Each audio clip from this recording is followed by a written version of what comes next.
پہلا سوال یہ ہے کہ کیا ایسی بھی کوئی صورت ہے جس میں جھوٹ بولنے سے گناہ گار نہیں ہوتے؟ جھوٹ کے حوالے سے آپ حضرات اچھی طریقے سے جانتے ہوں گے کہ قرآن کی آیتیں اور حضور علیہ الصلاۃ والسلام کی حدیثیں جھوٹ بولنے کی وعید کے بارے میں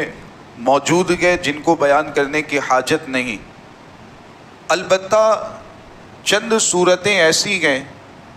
کہ جن میں شریعت کے اعتبار سے جھوٹ بولنے کی اجازت دی گئی ہے، یعنی اس صورت میں جھوٹ بولنا گناہ نہیں ہوگا، جھوٹ بولنے پر بندہ گنہگار نہیں ہوگا، بلکہ اچھی نیت ہے جھوٹ بولنے والے کی ان صورتوں میں تو اللہ تعالیٰ کی طرف سے اسے ثواب عطا کیا جائے گا۔ اب یہ آپ اچھی طرح سمجھ سکتے ہیں کہ جھوٹ بولنا اپنی جگہ پر کتنا بڑا گناہ ہوتا ہے، لیکن ان صورتوں میں شریعت ہی کی طرف سے اجازت دی گئی ہے، تو یہ صورتیں کتنی اہم ہوں گی کہ شریعت نے وہاں پر جھوٹ بولنے کی بھی اجازت عطا فرما دی ہے۔ اب وہ صورتیں کیا گئے؟ 3 صورتیں تو حدیث پاک میں بیان کی گئی ہیں، جن میں پہلی صورت یہ بتائی گئی ہے کہ اگر جہاد میں کوئی بندہ گئے، میدان جہاد میں کفار کے مقابل اگر گئے،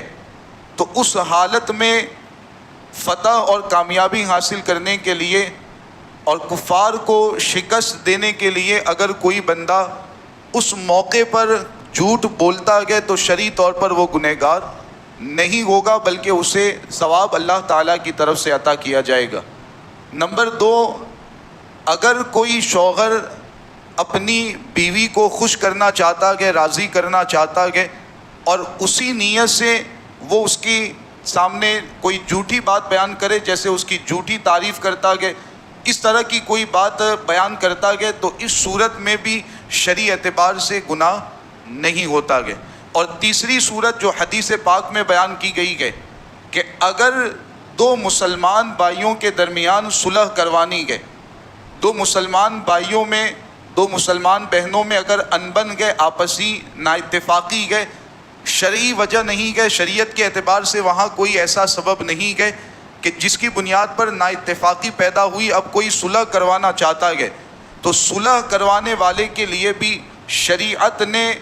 جھوٹ بولنے کی ایسے موقع پر اجازت عطا فرمائی ہے کہ 2 مسلمانوں کے درمیان صلح کروانے والا اگر جھوٹ بولتا ہے، شرعی طور پر اسے بھی گناہ نہیں ہوگا، بلکہ وہ ثواب کا حقدار بنے گا۔ تو یہ 3 معاملات ایسے ہیں جہاں شریعت کے اعتبار سے جھوٹ بولنے کی اجازت دی گئی ہے، یعنی وہاں جھوٹ کو جھوٹ نہیں کہا جاتا ہے، بلکہ وہ ایک اچھا عمل مانا جاتا ہے، کہ شریعت کے اعتبار سے ایک اچھا کام شمار کیا جاتا ہے۔ تو یہاں غور اس بات پر بھی کر لیں کہ آپسی نا اتفاقی اگر گئے 2 مسلمانوں کے درمیان، تو یہاں اگر کوئی وجہ شرعی موجود نہیں گئے تو حتی الامکان کوشش کرنی چاہیے کہ وہ نا اتفاقی ختم ہو۔ اپنے طور پر حتی الامکان آپ کوشش کریں کہ کوئی وجہ شرعی نہیں گئے، کوئی شرعی وجہ نہیں گئے، تو کسی بھی مسلمان بھائی سے نا اتفاقی نہ رکھیں، صلح کر لیں۔ اگر کوئی تیسرا بندہ ایسا ہے جو جانتا ہے کہ فلاں 2 حضرات کے درمیان نا اتفاقی ہے، کوئی شرعی وجہ نہیں ہے، آپسی معاملات کی وجہ سے نا اتفاقی ہے، تو تیسرے بندے کو صلح کروانے کی کوشش کرنی چاہیے، اور اس میں اگر جھوٹ بولنے کی بھی ضرورت پیش آتی ہے، شریعت نے اجازت دی کہ کوئی گناہ نہیں ہوگا، بلکہ ثواب کا بندہ حقدار بنے گا۔ تو یہ 3 معاملات ہیں جہاں شریعت ہی نے اجازت دی ہے۔ اسی طریقے سے فقہائے کرام نے یہ بھی بیان کیا گیا کہ اگر کوئی ظالم کے ظلم سے بچنا چاہتا ہے، یقینی طور پر معلوم ہے کہ